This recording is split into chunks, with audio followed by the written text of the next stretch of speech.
What's up everybody and welcome back to another YouTube video, and I am teaching you how to play Buckshot Roulette. I have just purchased and I have played this through twice already. I am no expert at this game, but I have some basic little, teaching you how to play the game on a basic level, and maybe some tips that might help you. First, you will need to buy the game. Yes, buy, it sucks, but it's only $1.20, so it's not as bad as some other games that are a little overpriced. Anyway, the first thing you want to do is go on to itch.io and look for Buckshot Roulette. You can also Google Buckshot Roulette and it'll take you to this, usually. But this is a fun little game. Shall we take you through some of the little steps, the little ways you can play the game now that you have it downloaded? So basically, what you want to do is not die. And that's easy. So, at the start of the game, you'll need to put in your name, or any name, it doesn't really matter. I put Dick in for this example. So, you have a life counter. The dealer and you share a life, and it shows the rounds you have for that round, for this loading session. He inserts them in a random order, and you have to basically take the gun. And your first decision is, do you point it at yourself or do you point it at the dealer? Now, pointing the gun at yourself, if it is a blank, you skip the dealer's turn, basically, and you get to go again, but you also now eliminate a blank from contention. Now, if you shoot yourself, you lose a life.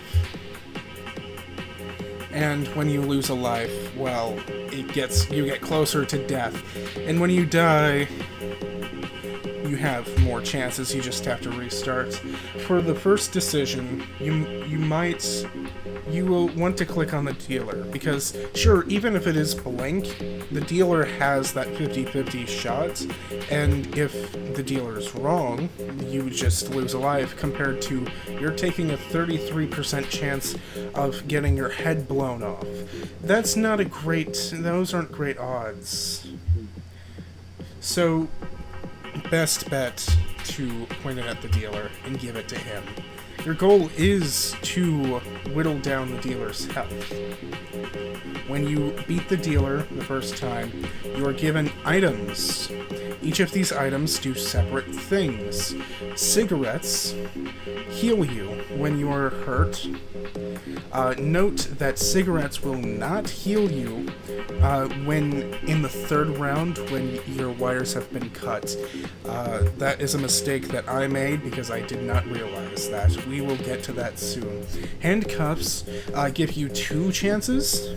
Basically, it skips the dealer's turn once. It's a guaranteed skipping the dealer's turn. Let's say you fire at the dealer and you hit the dealer, you get another shot at hitting the dealer if you want to turn the gun on him. If you shoot yourself, if you point the gun on yourself and get a blank, you still have that turn to shoot him. The magnifying glass allows you to look in the gun to see if it's a blank or a live round. The handsaw. Now, with a handsaw, you get to do double damage. And usually you'll want to use the handsaw when you know, or when you have a strong feeling that you're going to hit the dealer, right? Because if it's a blank, you just wasted your handsaw and wasted the potential 2.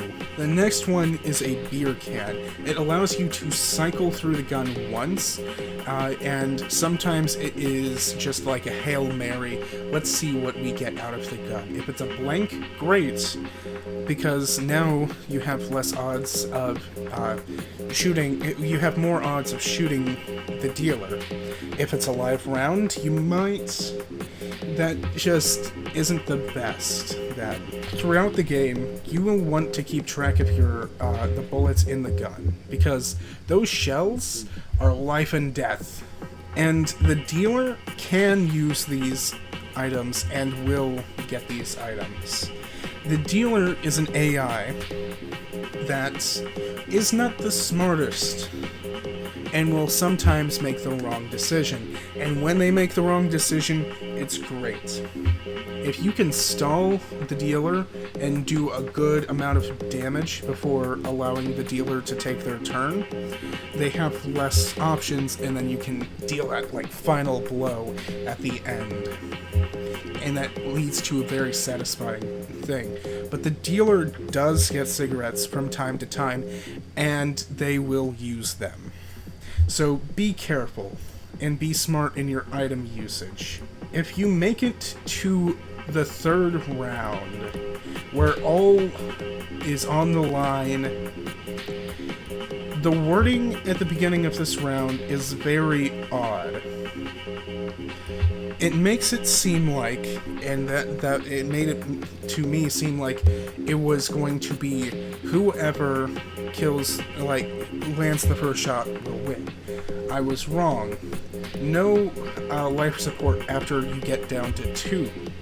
So after you get down to 2, there's no more life support, and if you get shot, the next time you get shot, you're dead. So healing when your life support gets cut off is not going to help.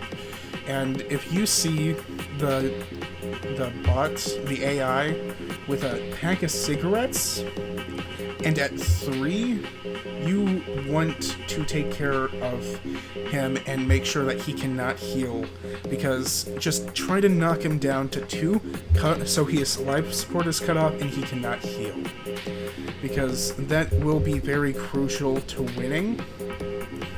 Having a lot of magnifying glasses is great, especially if you can leave them and keep them till the end, and you have a guaranteed win, basically. You cuff up the dealer, and it doesn't matter, because each time you have enough magnifying glasses to look in the chamber each time, and that is glorious. But that is the basics of how to play. There's a little strategy mixed in there, just in case you want to throw in some mix and liven up the party a little bit. It really is your game to go through, because, I mean, I don't have the best luck, but I've beaten it twice within 40 minutes. So it's not a terribly difficult game, but it is also a phenomenally fun game. The link to download the game is in the description, by the way, if you want to check it out without having to Google. And I may be streaming this game at some point. I also have a video coming out shortly of me actually playing in my first impressions of the game. Good luck, soldiers.